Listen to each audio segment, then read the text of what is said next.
I'm Jill. I'm Tony. And we are from Let's Travel Family. So this week we want to talk to you guys about things to do in Lombok, Indonesia, learning from a local.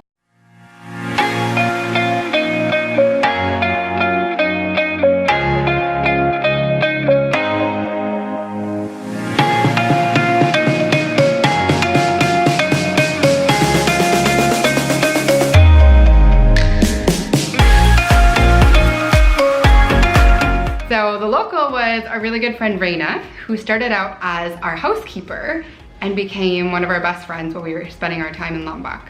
We spent 5 weeks in Lombok because we travel full time. So if you're just joining us or you don't know much about our background, we travel full time. We used to be in an RV. Now we're traveling the world full time with our 4 kids. 5 weeks in Lombok. And so Reina was really excited to show us around once our kids were well enough again because they had gotten sick earlier in their time there. Because that's so fun when kids get sick, but they can get sick anywhere, and at least this wasn't a 2-week holiday that we saved up all year for. Yep. It was just part of our travels, so. It was. We're fortunate that way. And we were able to get a lot in our last little bit of time in Lombok. And Reina was so excited that the kids were finally healthy enough that she could show us around. But first, let's talk just really briefly about what we thought and how it felt to have a housekeeper. Very strange. We're not rich by any means at all in the USA standards at all. You hear that, IRS? No, Don't. We've never owned a house. We've only ever rented. We've never thought about paying somebody to clean our house or to cook for us. That's never been. We don't even pay people to watch our kids because we're home with them all the time. We live on one income. Well, and it's expensive. 1.5 incomes now, but. So when we arrived in Lombok and learned that Reina was our housekeeper, she stayed at her own house with her family, but she would come every day and help out, and that was just part of her job as the Airbnb fee that we paid for the villa that we were staying in. She managed, the owner has 2 houses, so she managed both of them, you know, as far as garbage, water, cleaning, picking up. Her husband did the gardening and other things around the house, so. And then she is an amazing cook, and so she offered, like, amazing cook, you guys. And she said, hey, if you guys need groceries, don't go to the local grocery store that's really overpriced. You go to the local market, and I'd be happy to pick up what you need at the local market. And so it became this routine that every morning she'd drop her daughters off at school and she would pick up food for us at the local market. We would pay her for it. She would grab the food we needed and she'd bring it to our house. We'd get fresh food from the local fresh market every day. Very spoiled. So spoiled. She would cook for us. Yeah. Thank you, Reina. I know, and she became, when you cook together and you're in each other, like with each other all the time, like you just get to be so close. And we became so close with her. We miss her so much thinking back. And it's only been a few weeks. Yeah. Okay, so back to things to do in Lombok. So Reina was bringing us and showed us around. Do you want to jump in with what maybe some of your top things that we got to do? Yeah, I'd say one of the coolest things is she brought us to a locals beach. So there's lots of beaches in Lombok because there's lots of resorts and tourists coming there, but there's a kind of a hidden black sand beach that a lot of the locals like. And they always get together usually around sunset, especially on Sundays, and so she brought us, you know, with her kids to this locals beach, and I think we were the only... We're the only white ones there. Yeah, the only non-Indonesians there. Non-Indonesians, for sure, yeah. It was awesome. It felt, and we were so welcome. Yeah. Like, it just was a really great experience. What else did we get to do? We got to see you talked about the different markets. Yeah, so she took us to, one of the times, she took our entire family to the local fresh market.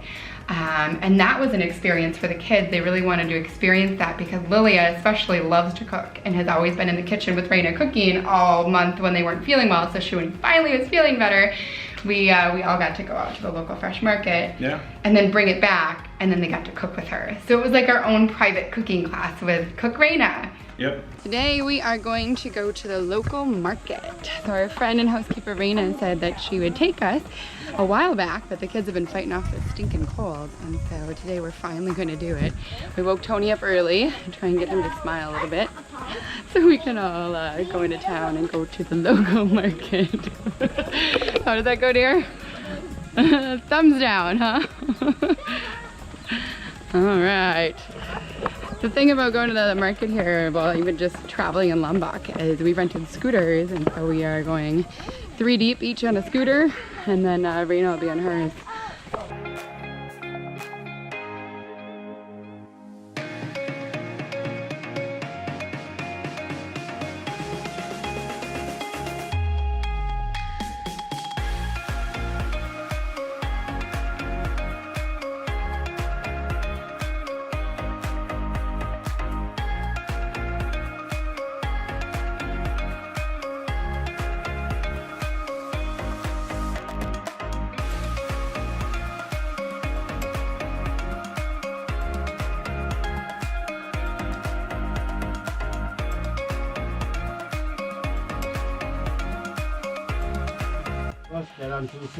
So, as you go through all the different clothes, they tell you what it's going to cost. They write it all down. They have it in your hand, and then they read each one off as you put it in the bag so you know what you're getting, and then you pay.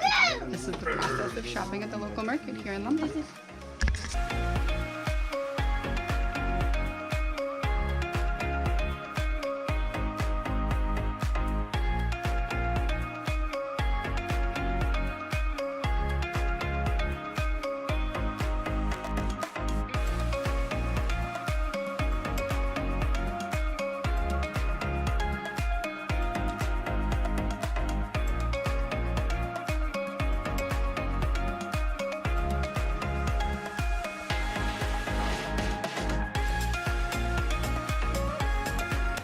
Go. We're the best housekeeper in the whole world.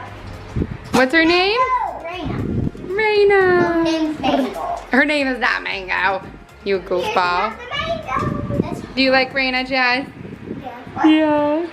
Was she teaching? Dinner, lunch, and breakfast for us. If we ask her to, right? And then what else did she do for you today? Give me a massage. She gave you a massage because you weren't feeling so good? Yeah. Yeah, so you want chicken? It's right there. Right there. In the morning is the best. And then you Yep. bring it home, you wash it, you put it in the fridge, and then you cook it later that day. Yep, they had just processed it. You know, they usually do it, 3 in the morning or whatever. Come to the market, and then you want, thighs, legs. You want the whole thing. They they process it right there. So there's no, you're not buying frozen. You're not buying prepackaged anything. You're not buying organic or not organic. It just is. Yeah, it's just food. You want It's food. They have food for you to purchase. Yeah. These chickens are not cooped up by any means. But they're free range. Their range is just, the cities and, the villages. And so it's very different from coming from the US, where generally you're only seeing chickens on farms. Yeah. You're only seeing livestock on farms. When you're in somewhere like Indonesia, lines are blurred. So you have, to get to the locals beach, you drive through a pasture where the cows graze, and you've got to make sure that your scooter doesn't hit a cow while they're grazing. Exactly. It's just how it is, yeah. Yeah, right in the middle of the city. So it's very, very interesting. So that was the wet market. That was the wet market. She also took us to the clothing market. So it's like a locals clothing market, but for Western type clothes. Very inexpensive, and it was like a maze. They really wanted to touch, all the locals were really wanting to touch Jasmine's, blonde hair and like get in her space. Yeah, there might have been a little much for her. A little too much for Jazzy, but we found some awesome sarongs and cool clothes, and it was fun to be able to shop with Reina there. Another thing she took us to do was, well, first of all, we started one day with her going to her 10-year-old daughter Noren's school. Oh, yes. That was an awesome experience. If you're ever able to find a local, any place that you visit in the world, and you're able to go see in their school, I mean, that's culture right there. Like, that's really getting to know the culture. Right, and so we brought the kids in too, and so the kids were a little standoffish because as we're walking in, all the heads in every classroom start poking out because they see non-Indonesian kids starting to walk through their school. And so it was pretty fun to be able to see, the kids interact. These are younger, a lot of them are younger kids, so not a lot of English. They're still learning. But English is a big language that they do teach in their schools. So I think they were really excited that we came in and they were able to tell us hello and what their names were, and be able to kind of practice their English with us. So that was really neat. Go check out Noren's school first. You guys ready?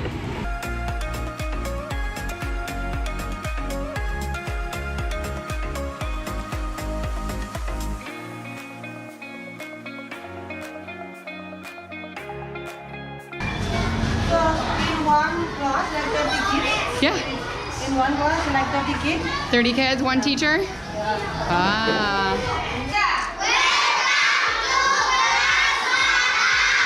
Wow! Woo! Good job! Yay!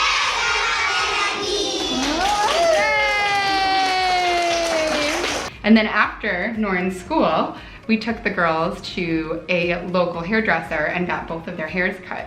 I mean, that's just something silly. Like, I wouldn't normally think like, oh, go get your hair cut, that's something to do. But when you're in a country like Indonesia and it's just so different to even do that, like it was a whole different experience. Right, and we're completely off the beaten path because we're on Lombok. We're not on Java or Sumatra, the big islands with, you know, with the big cities, where there's a lot more Western type features. I mean, we're on a very, you know, very small island, very local everything only, so it's... And they're not used to cutting blonde hair, that's for sure. Yeah. Or curly hair. They kept saying the kids' hair was so curly because most women in Indonesia want straight hair. So they actually come and they use perm in their hair. Instead of perming it to make it curly, they perm it to straighten it. Yeah. Yeah, it's like a perming solution. I don't know. The stuff you smell when grandma used to get a perm all the time, that's what I'm talking about, but it's for straightening hair. It's a decurling, I had that done before. You've had your hair decurled before? Yeah. When you used to have hair? Yeah, I had a friend that went to hairdressing school. I had no idea. Yeah, a friend went to hairdressing school and he needed a model. And I used to. The things I learned about my husband 11 years ago. Big old, curly whatever fro. It was. Yeah, and so they just put, I'm trying to remember the name of it, but yeah, it basically just shocks the roots of the hair, and I had like straight hair for a couple weeks. It was very, very strange. Anyway. Okay, rambling. Anyways, so beyond the hair cutting, we also, what's another? We did the clothing market. Oh, so that's another thing. A lot of Indonesia, well, the older parts, so somewhere like Bali or Lombok, the smaller, not as developed places, each village has its own specialty. So there's wood carving, there's stone carving. Villages, yeah. Yep, and so we went to one of the pottery villages where they specialize, where everybody is kind of involved in making pottery. Yeah, and they actually harvest the clay right there in their village up in the hills, and then they bring it down and process it. And so you just arrive with a guide, and Reina was our guide. We hired a driver for the day, and we walk in, and she was our interpreter, and we went to the back, and they just had little stands out and we're teaching everybody to do pottery. So all of the kids and you got to make some really Sat cool... down, a little pottery wheel. And made a turtle. We were able to bring those back with us, and then you could also even purchase things there as well. And just, that's how they make their money. That's their living. They don't ship things off onto Amazon. Like, that's not how they can even manage. No, because we were asking, they had some really cool things like a water filter or a water jug that doesn't spill and things like that. And it's like, oh, how much to ship this? And it was going to be like, $300. I think it was like $300 to ship a pot this big to the United States. And I'm like, that type of stuff isn't there. So not, we're just, it's for locals. It's for people that want to stuff things in their suitcase. But if we were going straight home, we probably would have brought some things, but we had multiple more stops. More stops for sure. A lot of the water-based stuff wasn't happening because waterfalls and rivers and cool things like that, they were dry. So when we were there, we mentioned this before, but they were in a big drought. And so it wasn't the best time to go to waterfalls. I think there might have still been one great waterfall to go to that was, hours north, but we had to pick and choose. And so we never made it there, but that would be a great thing to do in Lombok, is go visit the waterfalls. There's even a water park for the kids. We never made it there, but that would be really neat. Going to the different beaches, there are so many beaches in Lombok, and they are beautiful. Like, I can't even name them all. Just drive your scooter and stop at a beach and check it out. They're just... And that's the thing. There's not like a designated parking lot that you like pull off. You just drive up there. You're driving, and then all of a sudden there's a gap in the fence, and there's a little dirt path. You take that dirt path and on your scooter. You end up at a random beach, and it could be down south. They have pink sand beaches. Like I mentioned, we went to a black sand beach. They also have like white, sugar sand beaches. So they have great surfing beaches. Other ones are calm. Sangigi Beach was probably the closest one to us and the best one for snorkeling. So we did spend a little bit of time there taking the kids snorkeling in the Sangigi Beach area, and that was really nice. Other things to do with locals: go to the Gilis. but not the northern Gilis. You go to the southern. Yeah, the southern Gilis were awesome. I'm excited to kind of jump in next week to talk really deep about just getting out and going to the Gilis. But you guys, pro tip, go to the southwest Gilis. Yep. They are awesome, and it's just a day trip. I mean, we had so much fun. It was pretty overwhelming, the amount of sea life that you got right up in your face.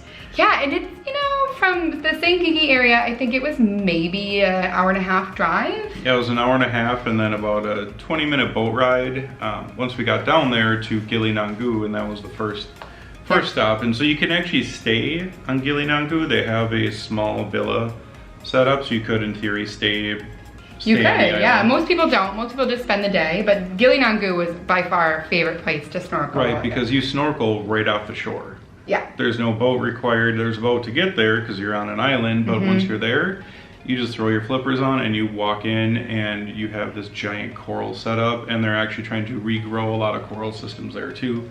They had a lot of cages, various shapes and sizes down there where the coral's starting to regrow. And the kids were able to just swim right out to them with us and had so much fun, and it was more than just like jump off a boat in like really wavy water to try and snorkel. Like we were able to slowly get out there. On top of the water being 90 degrees, so It's really warm. it's crazy. Yeah. So what are other things you can do in Lombok? There are many things, but really Lombok is what a lot of people would say like the old Bali. I've heard a lot of people refer to Lombok as being what Bali used to be like 20 years ago. Now, I asked Reina, I said, well, do you want more people coming to visit Lombok? And she's like, we don't want it to get like Bali is now. Yeah. But they do depend a lot on tourism. And they're really great with the tourists. I mean, we had some great restaurants to go to in St. Gigi when Reina wasn't cooking for us. Like there is a good tourism benefit to be able to come there as a tourist or, you know, to plan a vacation there. There's plenty of things to do, but yeah, if you want to go to Bali without the crowds, Lombok is the place to go. Yeah, it was pretty awesome. And to kind of finish it all up, we were able to experience Reina's 40th birthday with her, you guys. Yeah. That was so cool. It was her, we found out it was gonna be her 40th birthday when we were there with her, and so we're like, well, then we're gonna throw you a birthday party. She's like, I haven't had a birthday party since before I was a mom. Movie star. Happy birthday, Reina! We're movie stars together.